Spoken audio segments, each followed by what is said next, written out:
Guys, nakuha na namin trouble. Nakita na namin yung natanggal na namin yung motor pump. So ito yung motor pump, saka yung ingay niya habang nanakbo,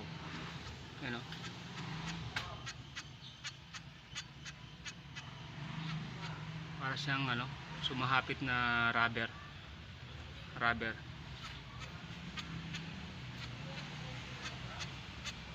So ito yung pag na-under siya, marinig mo sa loob na ingay niya na parang may sumasabit sa makina.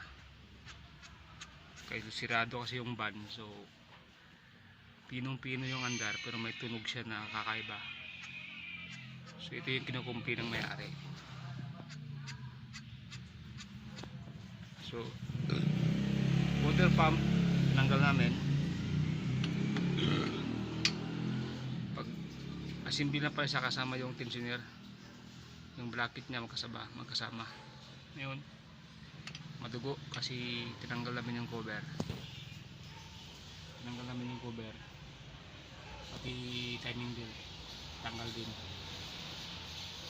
So malaki-laki ang charge ng shop dito. Pati alternator tinanggal, ilusog.